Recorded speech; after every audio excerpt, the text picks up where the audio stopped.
deep into marathon training.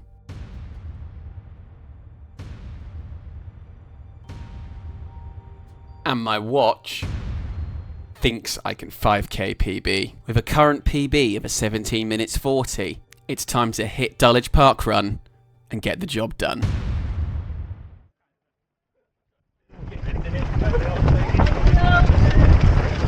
Up and away we are, ladies and gentlemen, at Dulwich Parkrun. And the first thing to note is I've probably started a little bit far back. You can see people, feet coming together a little bit, some tripping up going on. So I've just got to make it through these opening couple of 100 metres before it settles down. It's quite difficult to judge here. I've been here 3 times now.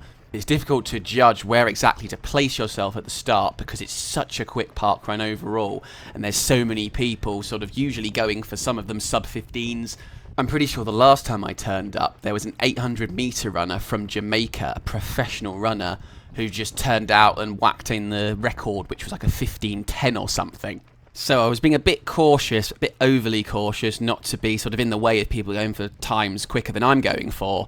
But it's taken me about 250 metres to really be able to stretch my legs out and get the speed that I'm comfortable with at the time.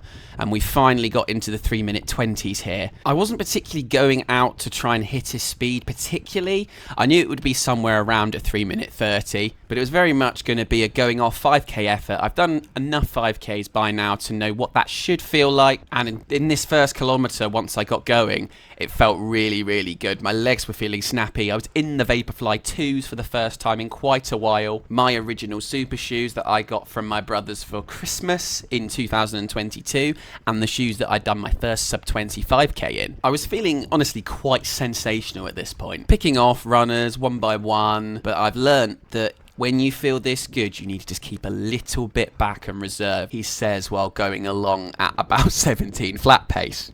We'll see how long that lasts. But Dulwich Parkrun is up and downhill a little bit, not massively, but there's 3 laps and it goes up and down about 10 metres, and this bit was the downhill section. I decided at this point, because I knew I'd been going at sort of 320 to 325 for 300 or 400 metres, so I knew it was time to maybe chill out a little bit, conserve some energy and just sit behind this chap ahead of me. However, I could see very quickly that he wasn't really going at a speed I enjoyed, so see you later, son. That little group of 3 a bit further ahead looked like they might be about more on towards my time, 3-minute 30, so I surged up behind them.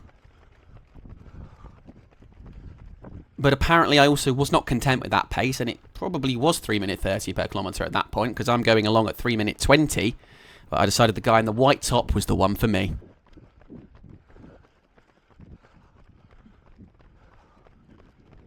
For a few seconds at least, I'm absolutely flying along at the moment, but this speed is a little bit silly probably, but maybe something very special's on the cards today.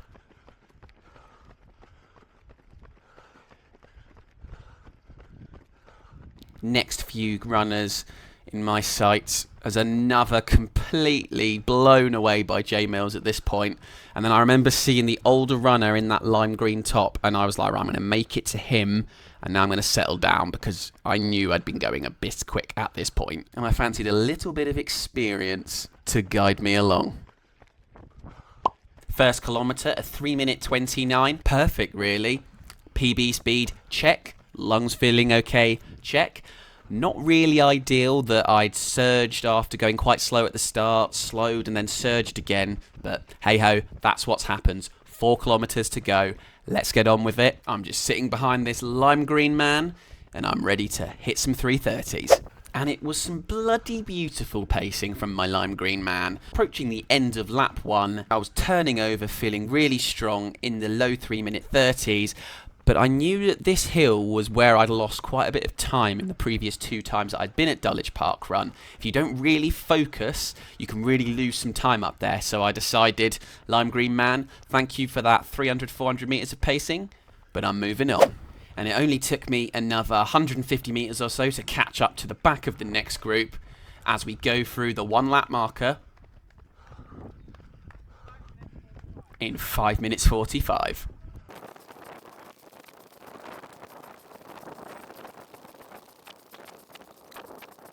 4 more overtakes complete there. 2 kilometres, A 3 minutes 31 net uphill in that second kilometre. Still feeling strong despite my heart rate being about 180 at this point. I knew the next kilometre was mostly downhill, so I could just float on down. Another victim to J Mills the Destroyer. It did make a lovely change in the last 2 times I was here when I went out quick and fell back and was overtaken by a lot of people in the final few kilometres. Yeah, that ginger lad was me the first time. You just love to see a blow up. Halfway through the race now in 8 minutes 45, so we're bang on for a 17 minutes 30, a 10-second PB, and we're being paced along by another friend here. I love sponging off park runners. Look at that, he's taking me to the promised land here. I've just got to keep going for another 2.2 kilometres now, and apparently it's not a case of just keep going. I want more. He's off. See you later. Sayonara, son. I've got my sights on red and blue top a little bit further up, but I'm going to need a surge to get there. And a surge I'm going to produce. A 3 minute 20 per kilometre roughly. Can I get to them? We're heading towards the hill at the end of the second lap. This is the bit I know I'm going to need to push really, really hard to get to the top of that hill behind those 2 ahead. And that guy in the red top, I'd heard him speaking to his friend at the start of the race. I believe he'd already done a 20-kilometre run before the park run, with the final kilometre just at a light 3 minute 05 pace. So he was obviously going out at a steady effort maybe, so I knew his pace wasn't going to drop. So if I could just get behind him for the final lap, he could drag me along, if he knew he was doing it or not. I'll just put up the 3rd kilometre split that I missed now, and it was a 3 minutes 29, so we're looking really, really good. We need to just get a little bit more to just catch up to these 2 ahead, but it's honestly taking quite a bit of toll. We're uphill now, and I'm below 3:30, so this is taking out a lot of my energy just to get to these 2. Will it be worth it?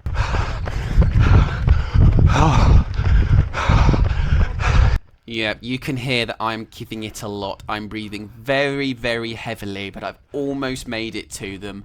1.7 kilometres to go. Almost that final lap. Get behind these 2. Stick in that toe behind them. Turn your brain off and just pray for the end. I wanted good company for this final lap, especially the dreaded 4th kilometre, where I always slow down slightly because it's just the most painful thing in the world. I've got good company. Can I stick with them till the end?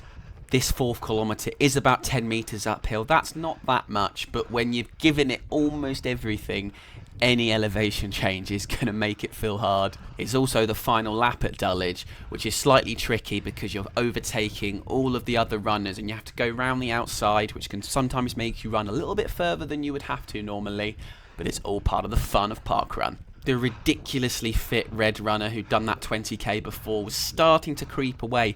He was probably doing the exact speed I wanted to do at this point, which would probably be like 3:33s because it's uphill a little bit. But I was managing to stay with the blue runner. You can hear me gasping for air. There's over a kilometre to go. This is going to be extremely difficult to hold on. 4 kilometres reached. That last split was a 3 minutes 37, so we've dropped off the pace slightly, but we are still on for a PB as long as we don't completely fall off the rails. We're coming downhill. The noises I'm making, I'm starting to get into D-Mills territory. I'm going to have to summon the Passion Prince. And now I'm just going to stop commentating, turn the sound up, and let you enjoy the deep dives of hell I had to go to not walk in this race.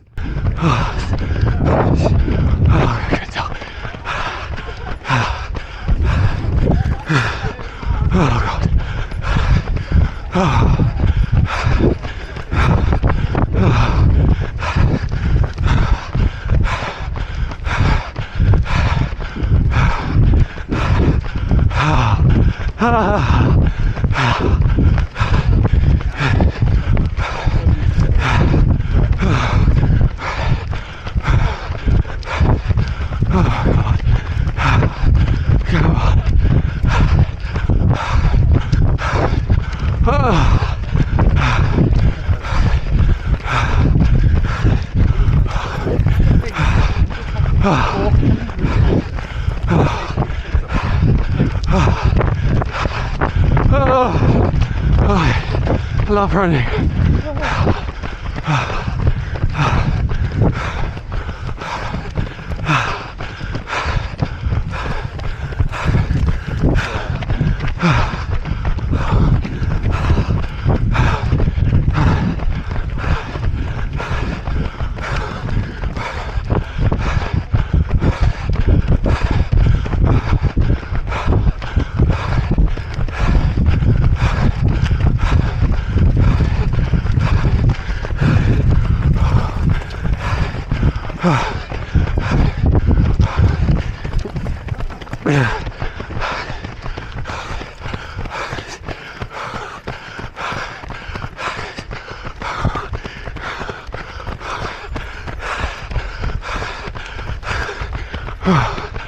Final corner, uphill a little bit. We don't care. We've got to give it absolutely everything. I've managed to creep the speed up to the 3-minute 10s, but oh my god, it hurts. Go on, J Mills, give it everything.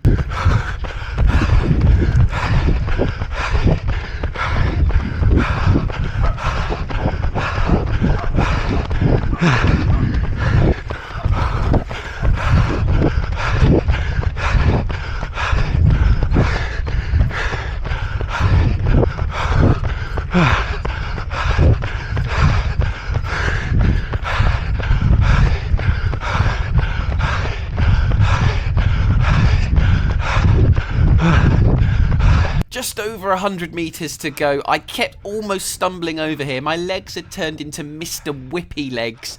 The red guy a little bit further ahead, I was catching him ever so slightly. I just had my eyes set on him. I was almost going to pass out every moment. I'm erring all over the shot. It's really not long to go. I've just got to make it. Come on, J Mills, 17:30. Can you do it? I don't think you're quite going to make that. You get overtaken, you pathetic loser. Give it more. Get there. Go on, J Mills. Oh, fuck me.